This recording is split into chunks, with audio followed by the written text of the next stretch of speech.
I'm going to show you how to receive crypto on Binance. So the first thing you'll need to do is open up the Binance app and then click on the Add Funds button here, which is the yellow button. And then you want to select On-Chain Deposit. Now you want to select the crypto that you want to receive. So for example, Ethereum. And then you want to choose the network. Depending on where you're receiving from, they should tell you the network. You can use the Ethereum network, and this should generate an address. Then you can copy this address to your clipboard and share it with whoever wants to send your crypto, so you can receive it here. And once you receive a payment, they should send you a notification.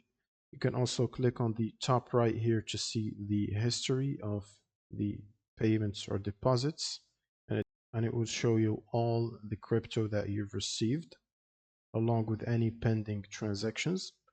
And once it receives enough confirmations, it should be credited to your balance. Otherwise, it should be frozen as pending.